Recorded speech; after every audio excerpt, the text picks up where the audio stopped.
전에 제가 이제 교구 목사로서 사역할 때 몇 주 동안 교회 앞에 신천지가 집회를 한 적이 있었습니다.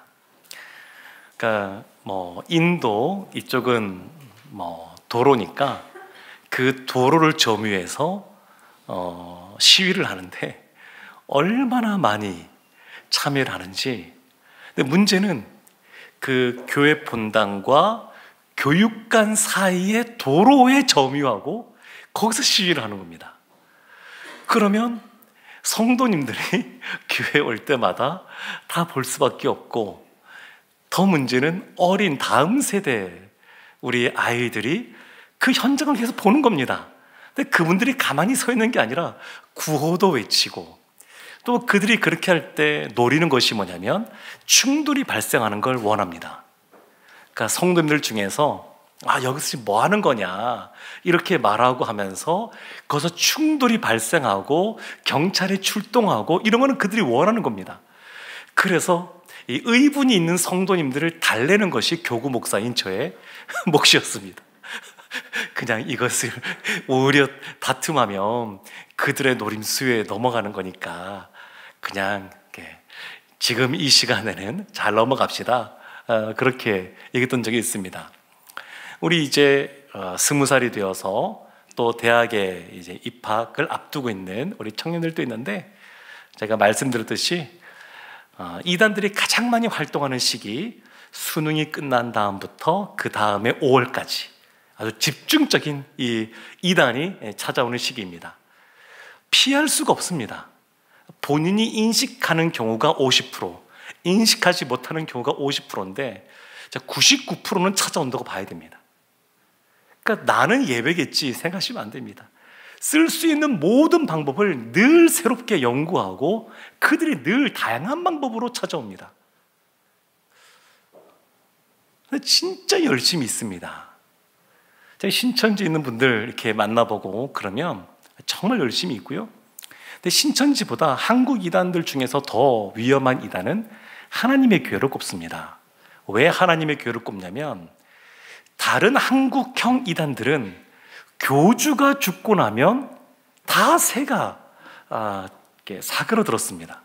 근데 유일하게 하나님의 교회는 안산홍 직류란 이름으로 안산홍 씨가 교주였는데, 그 이후에 장길자라고 하는 여자분이 그것을 이어받으면서 이름을 하나님의 교회로 바꾸고 오히려 더 새가 커졌습니다. 그래서 위험합니다. 이 새도 만만치 않은 데다가 대를 이어서 왔는데 오히려 더 확장된 아주 위험한 그런 모습이 있습니다. 그러면 왜 제가 전에 구리에서 사역할 때 그분들을 많이 만났었는데 아주 굉장히 젊은 엄마들이 많이 갑니다.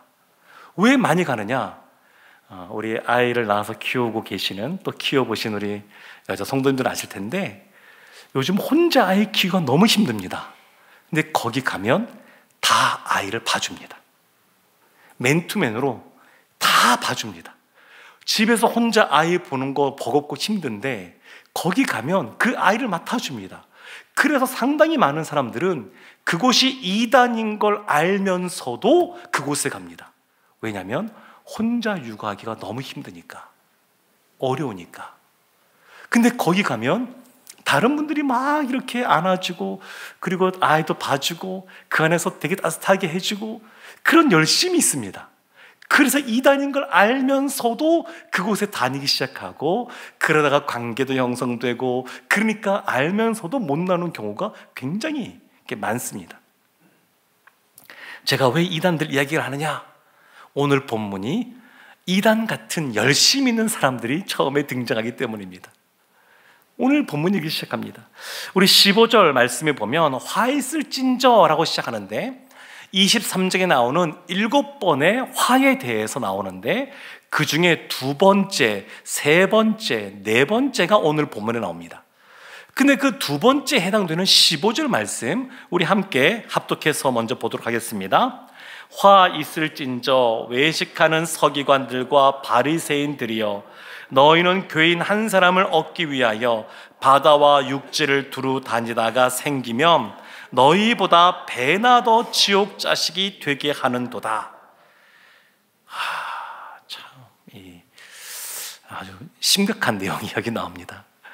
외식하는 서기관들과 바리새인들, 이들은 외식하는 사람들인데 이 사람들은 어떤 사람들이냐? 열심히 있는 사람들입니다. 그래서 교인 한 사람을 얻기 위하여, 이 교인은 그리스도인이 아니라 이 교인은 유대 교인을 말합니다. 유대 교인 한 사람을 얻기 위하여 바다와 육지를 두루 다니는 열심히 있는 사람들입니다. 전도하는 데 있어서 바다도 건너가고 육지도 건너가는 이러한 열심히 그들 가운데 있습니다. 열심. 신앙생활하는데 열심히 있어야 될까요? 없어도 될까요? 있어야 됩니다. 있어야 됩니다. 열심 자체가 문제가 아닙니다.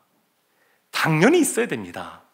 혹 오해할까봐 말씀을 좀 드리면, 제가 이제 이단 특강들을 좀 했었거든요. 그 전 교회에서 다니면서 이것저것 요청해서 이단 강의도 가는데, 근데 그럴 때 이런 말 하지 않습니까? 신천지나 이단들, 요즘 한국형 이단들의 특징은 다 깔때기처럼 마지막에는 성경 공부로 귀결됩니다. 성경 공부를 통해, 이게 한국 이단들의 좀 특별한 모습입니다. 한국 이단들 요즘에는 다 성경 공부를 통해서 갑니다. 근데 성경에 관심 없는 사람, 공부하기 별로 마음에 안 내키는 사람, 그런 사람들은 이단에 빠질까요? 안 빠질까요? 안 빠집니다. 성경을 배우는데 관심 없으면 빠지질 않습니다. 그러면 성경을 안 봐야 될까요? 성경 공부를 안 해야 됩니까? 그럴 수 없습니다. 신천지 이런 분들이 성경을 얼마나 열심히 읽는지 모릅니다. 성경 통독 그분들 의무적으로 매일 합니다. 성경 통독을 매일 합니다. 이거를 진짜 열심히 있습니다. 기도, 전도 진짜 열심히 합니다. 우리가 생각하는 것보다 훨씬 열심히 합니다. 어떤 거 생각하면 되냐면 군대 생각하시면 됩니다. 군대. 이 제 표현이 아니고 신천지에 있다 나오신 분들의 표현입니다. 거기는요, 목사님, 군대요, 군대. 해야 될 것이 딱딱 주어지고 그걸 해야 되고, 들어보셨겠지만 자기가 있는 구, 사는 구, 또 자기의 직장, 여기에서 다른 구로 벗어나면 그 위에 있는 사람에게 연락합니다. 나 지금 어디 무슨 일 때문에 갑니다. 이걸 항상 보고합니다. 군대입니다, 군대. 그래서 그 안에서 그런 것도 있잖아요. 군대도 보면 훈련 열심히 힘들게 받으면 그 안에서 전우회가 싹 트는데 그 안에 그런 게 있습니다. 그래서 못 나옵니다. 잘 빠지면 여러 이유가 있는데 그 중에 하나가 그 안에 전우회가 쌓여가지고 나 혼자 나오면 배신하는 것 같은 것이 너무 큽니다. 근데 하여튼 그런 열심들이 있습니다. 근데 신앙생활에 열심히 기도하고 열심히 성경도 보고 열심히 봉사하고 열심히 전도하는 것 당연한 것 아니겠습니까? 이건 너무나 자연스러운 겁니다. 열심 자체가 문제가 아닙니다. 지금 이 바리새인들, 이 서기관들도 그 유대교인 한 사람을 얻기 위해서 배를 타고 기꺼이 뱃삭을 지불하고 그리고 시간도 내고 그 모든 것을 감내하고 갑니다. 이번 여름에 청년들은 캄보디아 가고 우리 장년들은 몽골 가는데 가실 분들이 많이 있으시겠죠? 네. 근데 이들은 그렇게 갑니다. 네, 갑니다. 가는데 근데 이 사람들의 문제는 뭐냐면 너희보다 배나 더 지옥 자식이 되게 한다. 무시무시한 말을 예수님이 지금 하고 있습니다. 바리새인들과 서기관들, 이 사람들은 외식하는 사람들이고 본인들도 천국에 못 들어가고 다른 사람도 못 들어가게 하는데 이렇게 교인 한 사람을 얻게 되면 이 사람은 자신들보다 더 악한 사람으로 만들어 버린다는 겁니다. 율법주의에 사로잡히게 만들고 그리고 그것 때문에 하나님부터 점점 더 멀어지게 한다는 겁니다.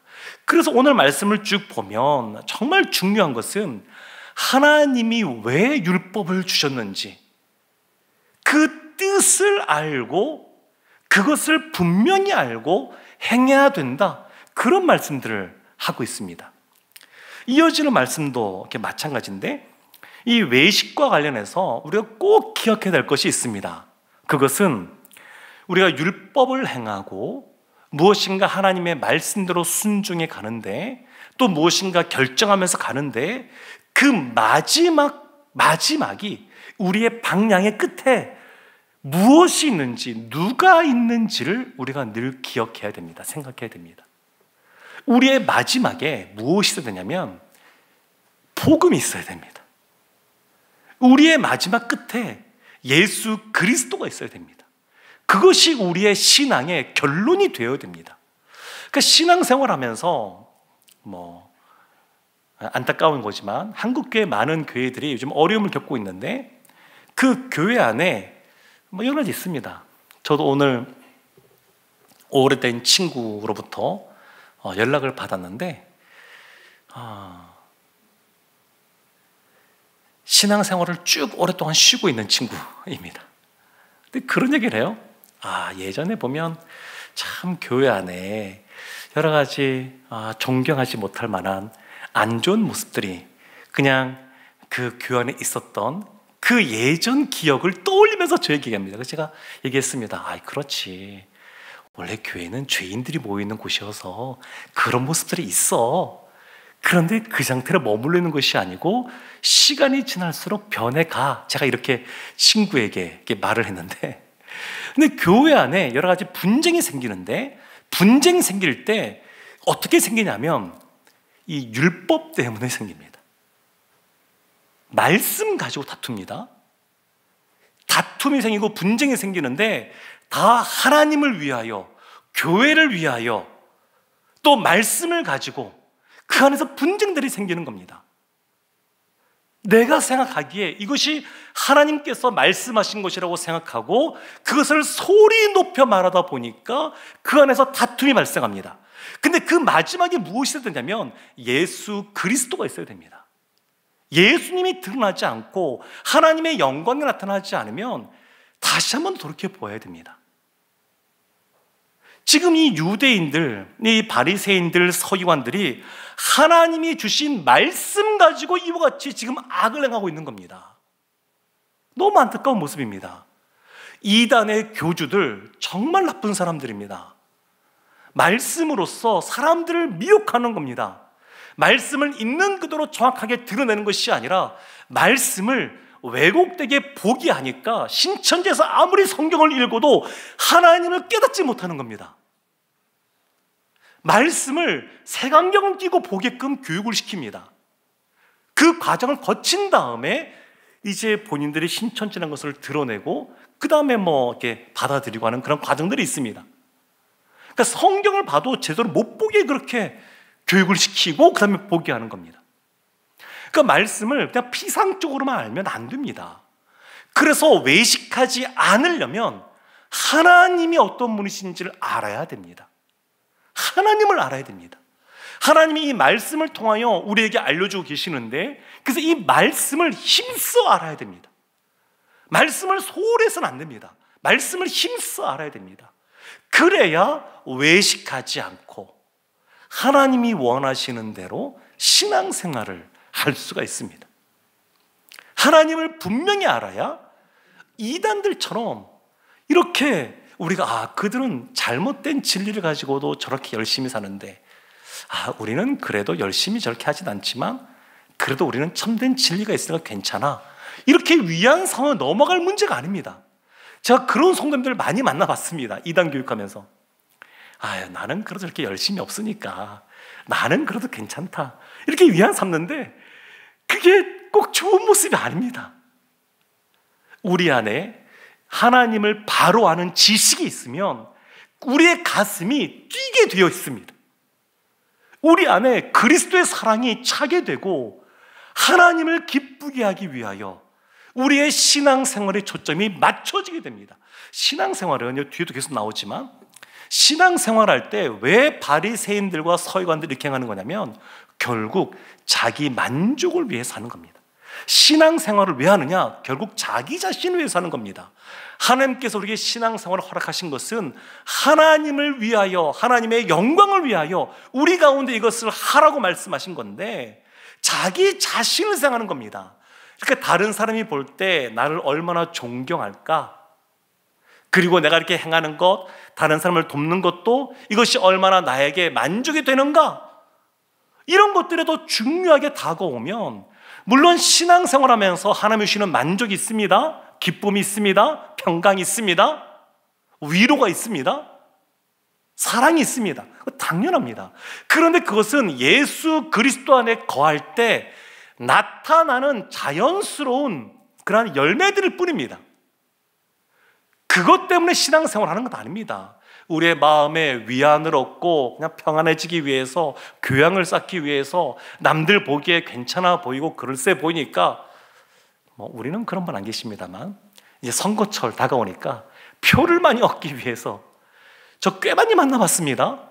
표 많이 얻기 위해서 교회 등록하시는 분들. 근데 그런 것이 아니라 하나님을 위하여, 하나님을 위하여, 하나님을 위하여, 그것이 우리의 신앙의 방향이 되어야 됩니다. 그래서 계속해서 예수님께서 지금 말씀하시는 내용이 나오는데, 16절부터 보면 맹세에 대해서 말합니다. 맹세. 16절 말씀이 이렇게 나옵니다. 화 있을진저 눈먼 인도자여, 너희가 말하되 누구든지 성전으로 맹세하면 아무 일 없거니와 성전에 금으로 맹세하면 지킬지라 하는도다. 지금 계속해서 보면 눈먼 인도자, 맹인, 이렇게 말을 합니다. 외식하는 바리새인들과 서기관들을 향하여. 이 말은 신앙의 초신자도 차보다도 못하다, 이런 뜻입니다. 성경 말씀을 그들이 많이 연구하고 아는 것 같지만 진짜는 성경을 하나도 모른다는 겁니다. 하나도 모른다는 것. 유대인들은 맹세를 크게 이 당시에 두 가지로 구분해서 이들이 보았습니다. 하나는 뭐냐면 유효한 맹세, 하나는 유효하지 않은 맹세. 그러니까 이런 것이죠. 하나는 맹세했으면 반드시 지켜야 되는 맹세, 하나는 맹세했지만 안 지켜도 되는 맹세. 맹세를 이렇게 두 가지로 구분한 겁니다. 그래서 16절 말씀이 그 말입니다. 성전으로 맹세하면 안 지켜도 된다. 아무 일 없다.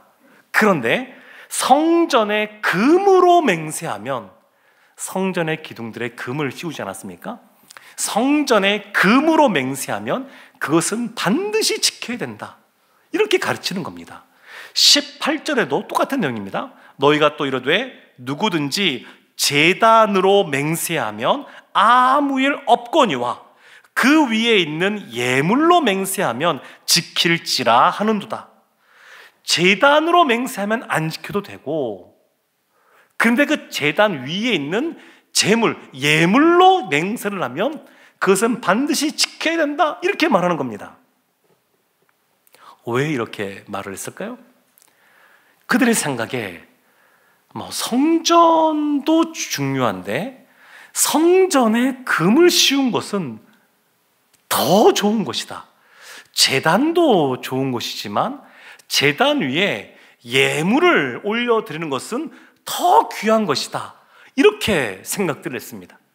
그래서 성전보다 성전의 금이 더 중요하고, 그리고 제단보다 그 위에 있는 예물, 제물이 더 중요하고, 그래서 그걸로 맹세하는 것은 지켜야 되고 그렇지 않은 것은 안 지켜도 된다, 이런 식의 얘기를 하는 겁니다. 근데 맹세라고 하는 것은 자신의 의지를 보다 분명하게 표현하는 것 아니겠습니까? 근데 이 당시에 이 바리새인들이나 이 서기관들은 이 맹세를 남용하면서 자기를 드러내기를 좋아했습니다. 맹세를 하면서 나는 이런 사람이야, 이런 것을 드러내기를 좋아했습니다. 그리고 그 맹세를 다 지키느냐? 아니요, 안 그렇습니다. 교묘한 말로 그것을 안 지키면서 다른 사람에게 자신을 높이고 자신이 높은 자리에 가고, 그런 일들을 이들이 행했습니다. 예수님이 뭐라고 말씀하신 거냐면 17절 말씀에 이렇게 말합니다. 어리석은 맹인들이여, 어느 것이 크냐? 그 금이냐? 그 금을 거룩하게 하는 성전이냐? 성전 기둥이나 여러 가지 기구들에 보면 금으로 된 것들이 있는데, 근데 그 금이 중요한 것이 아니라 성전, 하나님이 거하시는 그 성전이 더 중요한 것이 아니냐. 그런데 더 중요한 성전은 성전으로 맹세한 것은 안 지켜도 되고, 그냥 그 위에 피상적인 금으로 맹세하면 지켜야 된다고 말하니 너희가 많이 아는 것 같지만 맹인 것 같다, 일도 모른다, 이렇게 말씀하신 겁니다. 이 말씀이 19절에도 똑같이 나옵니다. 맹인들이여 어느 것이 크냐, 이 예물이냐, 그 예물을 거룩하게 하는 제단이냐. 그 제단 위에 제물, 그 예물이 올라가 있는데 그것이 거룩한 것은 제단 때문에 그렇습니다. 제단 때문에. 하나님 앞에 제사 지내는 그 제단 때문에 그 제물이 거룩하게 되는 것이지 그 예물 자체가 중요한 것이 아니다. 예수님이 그렇게 말씀하시는 겁니다. 그러니까 이들의 신앙생활에 있어서 바리새인들이나 서기관들은 그냥 열심이 있습니다. 열심. 그런데 잘못된 열심은 자기도 망하고 남도 파멸로 이끕니다. 교회 안에서도 마찬가지입니다. 뭐 우리가 누가 있는 것서 그런 거 아니고, 성경에서 말한 것을 빗대서 본다 그러면 복음 때문에, 열심 때문에, 기도하는 것 때문에, 전도하는 것 때문에, 봉사하는 것 때문에 더 망해져 가는 겁니다. 자신도 망하고 남도 망하게 하는, 그 안에 왜 이것을 하나님께서 허락하셨는지, 왜 기도하라고 하나님께서 말씀하셨고 전도하라고 말씀하셨고 왜 하나님이 이웃을 사랑하는 마음으로 구제해야 된다고 말씀하셨는지 그 본질을 놓쳐버리면 그 사람의 열심 때문에 본인도 망하고 남도 망하게 하는 그런 안타까운 모습이 있다는 겁니다. 얼마나 이것이 우리에게 경각심을 주는 말씀인지 모르겠습니다. 제가 목사라서 그럴 수도 있습니다. 사실은 이렇게 서서 소리 높여 말하지만 두렵고 떨리는 마음이 있으로 지금 하고 있습니다. 제가 제일 위험하지 않습니까? 아무리 봐도 제가 제일 위험한 것 같은데, 지난주도 그렇고 이번 주도 그렇고 다음 주까지 할 건데 제가 제일 위험합니다. 그러니까 늘 그런 것이죠. 우리가 시간에 맞춰서 늘 사실은 이제 나이가 들면 복음이 우리를 자유케 하는데, 근데 우리의 인간의 그런 연약함과 나약함이 있어서 신앙생활을 하면서 스스로 자신을 틀에 가두는 것이 좋습니다. 스스로 기도하는 장소, 기도하는 시간, 말씀 보는 그런 시간, 이런 것들을 정하는 것이 좋습니다. 늘 우리가 기도하고 말씀 보고 그런 삶을 살아야 되지만 시간을 정해놓고 하지 않으면 늘 그렇게 삶을 살 수가 없습니다. 그래서 스스로 틀에 가두는 겁니다. 스스로 아침에 일어나서 하나님 앞에 기도하고 큐티하고 또 하나님 앞에 머물러 있는 시간을 갖고 이런 것들을 스스로 갖는 겁니다. 봉사하는 것, 그건 너무너무 귀한 겁니다. 그래서 그것도 스스로 정하는 겁니다. 스스로 얽매이는 겁니다. 이것이 우리 신앙생활에 굉장한 유익을 줍니다. 그런데 그것 자체에 매여 있으면 외식하는 자가 될 수 있습니다. 그 본인이 열심히 기도합니다. 정해진 시간에 열심히 합니다. 그런데 그 내가 열심히 기도하는 것 때문에 다른 사람을 향하여 왜 저 사람은 기도하지 않지? 왜 저 사람은 전도하지 않지? 이렇게 다른 사람을 정죄하거나 비난하게 되면 외식으로 빠지기 쉽습니다. 그 본인 스스로는 그렇게 열심히 하고 나름대로 틀을 갖추어서 그 안에 맞추어서 신앙생활하는 것이 굉장히 유익하지만 그렇게 하면서도 늘 우리의 초점이 하나님께 맞춰져 있어야 됩니다. 내가 기도하는 이 모든 것 하나님의 영광을 위하여, 하나님과 더 친밀해지기 위하여, 하나님을 더 사랑하기 위하여, 하나님이 주신 이 말씀, 하나님을 더 알아가라고 주신 것이니까 사실 그래서 하나님을 안다라고 하는 것은 은혜입니다. 은혜. 바리새인들, 서기관들, 이단에 빠진 사람들 성경 열심히 봅니다. 성경 열심히 보는데 아무리 봐도 깨닫지 못합니다. 그래서 성경을 보면서 깨닫는 것, 말씀 들으면서 깨닫는 것, 은혜입니다. 은혜. 이것이 은혜입니다. 이 말씀 보면 다 알 것 같죠? 아니요. 신학자 중에서 자유주의 신학자나 또 이런 분들은 말씀을 보면서도 깨닫지 못합니다. 말씀 보면서 예수 그리스도의 부활 믿을 수가 없다고 말합니다. 그래서 이 말씀을 있는 그대로 믿게 되는 것, 이것이 기적입니다. 기적. 이게 은혜입니다. 하나님 말씀을 말씀으로 받아들이는 것, 알게 되고 받아들이는 것, 이것이 놀라운 기적입니다. 우리가 삶을 살아가면서 여러 가지 회복도 경험하고 문제가 풀어지는 것도 경험하고 또 뭐 여러 가지 주시는 은혜와 감사의 것들이 많이 있는데, 그것만 기적이 아니고 하나님을 하나님 말씀으로 깨닫고 알고 또 하나님을 사랑하고, 이것이 사실은 기적입니다. 아무나 이렇게 되는 것 아닙니다. 사랑하는 성도 여러분, 이 맹세와 관련돼서 많은 부분이 나오지만 사실 이 본문의 말씀은 맹세 다음에 이어지는 그러한 또 내용들이 나옵니다. 11조와 그리고 또 다른 내용들이 나옵니다. 그래서 이것이 우리 신앙생활하면서 단순히 맹세와 관련된 것만이 아니라 우리의 신앙의 본질이 무엇인지 계속해서 성찰하도록 이 본문이 우리를 이끌고 있습니다. 우리 23절 말씀 함께 합독하도록 하겠습니다. 화 있을진저 외식하는 서기관들과 바리새인들이여, 너희가 박하와 회양과 근처의 11조는 들이되 율법에 더 중한 바 정의와 긍휼과 믿음은 버렸도다. 그러나 이것도 행하고 저것도 버리지 말아야 할지니라. 아멘. 박하, 회양, 근체 다 식물들입니다. 다 식물들인데 뭐 흔히 재배할 수도 있고 야생에서 뭐 미나리처럼 뜯을 수도 있는 뭐 그런 것들입니다. 아주 귀한 것들이 아닙니다. 근데 이 바리새인들과 서기관들이 박하, 회양, 근체 같은 이러한 소소한 것들에 11조를 드립니다.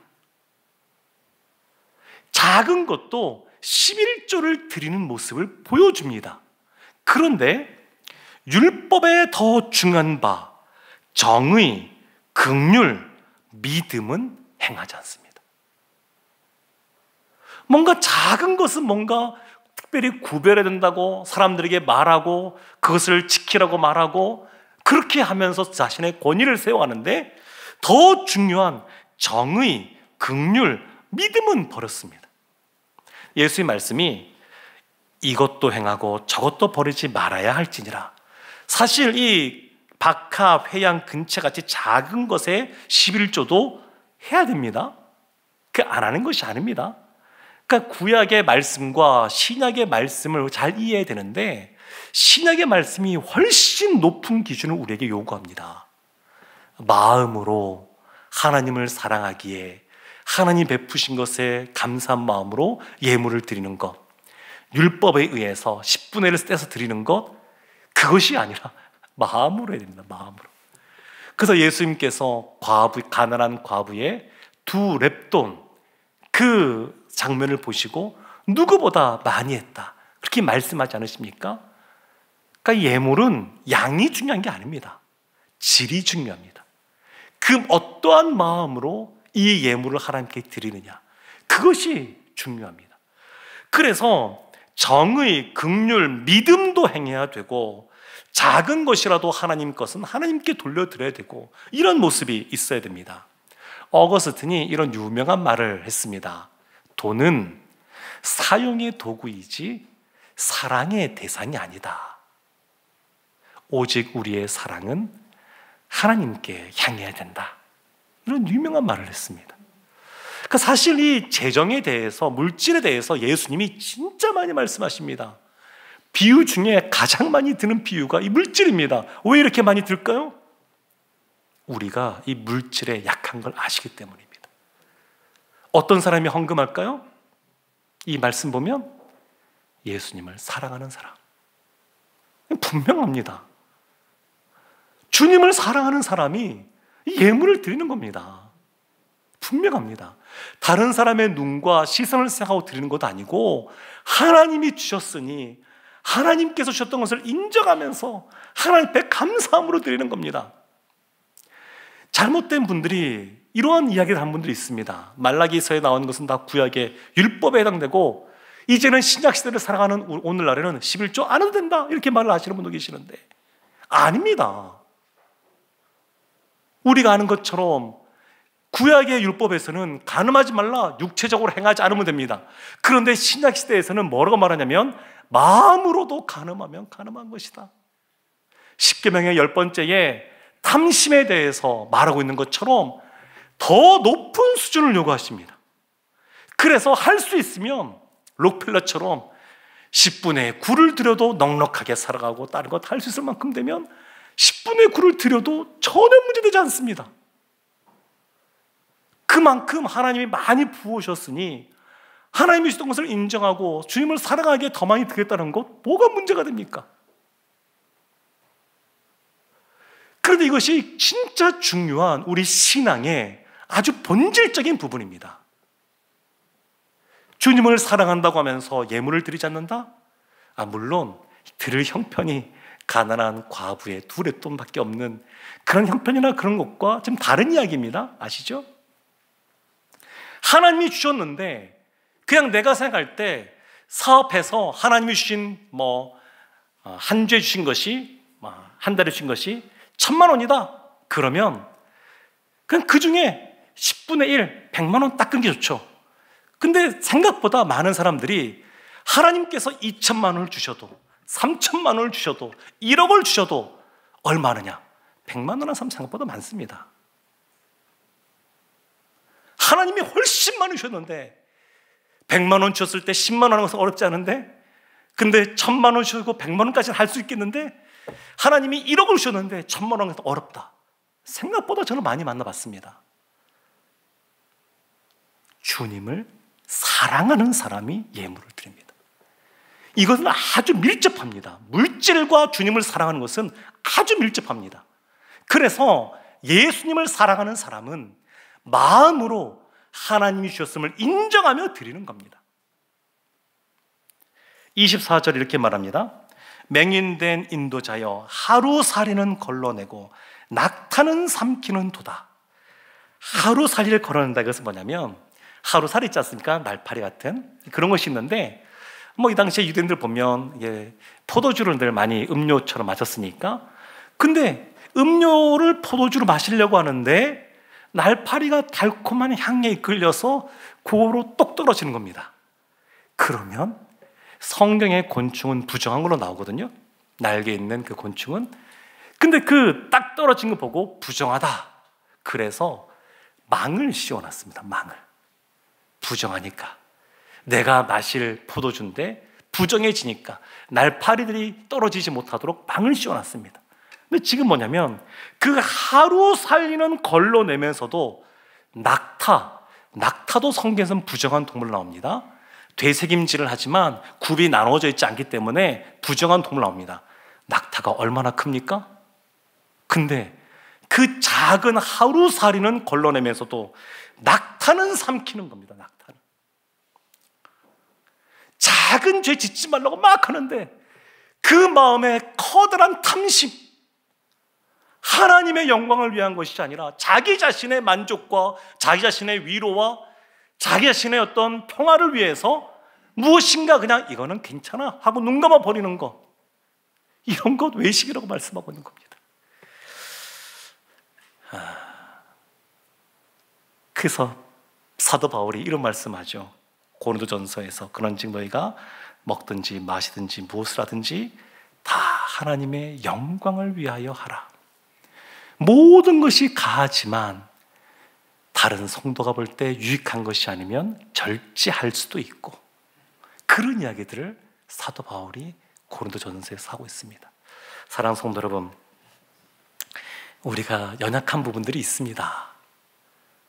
맹세하더라도 못 지킬 때가 있습니다. 특히 우리 시험을 앞둔 우리 수험생들 중에서 내가 오늘은 내일은 계획표를 쭉 세워서 이렇게 해야지 라고 계획을 잘 세워도 물론 피 찔러도 피 한 방울 안 나올 것 같은 사람들은 다 지키겠지만 대부분은 잘 못 지킵니다. 네. 하나님 앞에 맹세도 비슷합니다. 내가 하나님 앞에 이렇게 살겠습니다. 연초부터 계획 작정하고 무엇인가 하려고 하지만 그래도 잘 못 지킬 때도 참 많습니다. 그런데 이러한 우리의 연약함 속에서 어쩔 수 없는 모습에서 있는 모습 그대로 하나님 제가 이렇습니다, 이렇게 나가는 것은 괜찮습니다. 그게 아니라 이 바리새인들과 서기관들은 뭐가 문제가 되냐면 그런 것을 감추고, 그런 것을 그냥 회칠한 무덤처럼 감추고, 자신은 마치 부족함이 없는 것 이걸 드러내지 않고, 그리고 다른 사람도 하나님을 바라보지 못하게, 무엇이 중요한지 본질을 바라보지 못하게 다른 것에 관심을 빼앗기게 하는 겁니다. 사랑하는 성도 여러분, 근데 사실 말씀드리기 전했습니다만 사실 간단합니다. 우리의 마음에 주님을 사랑하는 마음이 가득하면 예수님이 말씀하신 대로 살아갈 수 있습니다. 주님을 사랑하면 주님께서 기뻐하시고 주님께서 원하시는 대로 예수님이 십자가의 일을 걸어가신 것처럼 때로는 오해를 받아도 참기도 하고 힘든 일을 걸어도 주님도 걸어가셨으니 주님이 주시는 위로에 만족을 누리면서 그 길들을 걸어갈 수 있습니다. 바라기는 늘 신실하게, 진실하게, 거룩하게 살아가는 우리 모두가 되기를 주님의 이름으로 축원합니다. 아멘. 우리 시간 지난주에